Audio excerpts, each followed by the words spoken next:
किसान का होशियार बेटा। बहुत पहले की बात है, शंकर नाम का एक किसान था।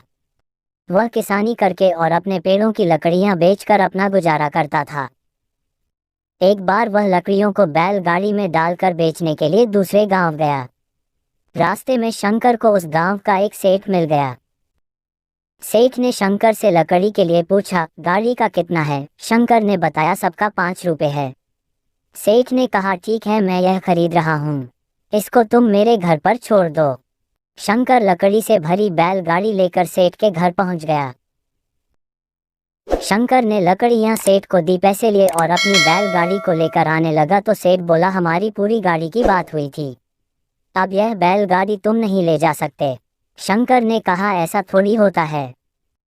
सेठ ने कहा, तुमने गाड़ी का 5 रुपए का वचन दिया है, अब तुमको अपने वचन का पालन करना चाहिए।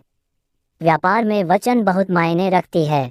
शंकर के काफी समझाने के बाद भी सेठ नहीं माना, जिससे उसको खाली हाथ ही लौटना पड़ा। घर पहुंचने पर उसके बेटों ने बैलगाड़ी के बारे में पूछा तो उसने सेठ की करतूत को उनको बता दिया। शंकर का सबसे छोटा बेटा होशियार था। उसने सेठ को सबक सिखाने की सोची। वह अगले दिन उसी तरह बैलगाड़ी में लकड़ियां डालकर उसी गांव की तरफ जाने लगा।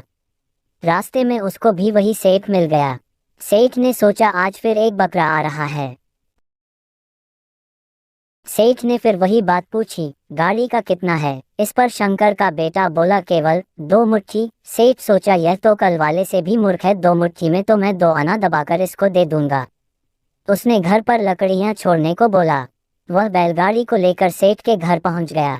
घर पहुंचने के बाद उसने सारी लकड़ी सेठ को दे दी।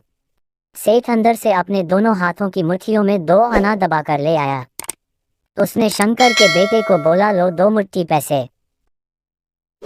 शंकर के बेटे ने चाकू निकाला और बोला, मैंने 2 मुट्ठी पैसे नहीं मांगे, मुझे तुम्हारी हाथ की मुट्ठियां चाहिए, और वह उनको काटने के लिए आगे बढ़ा।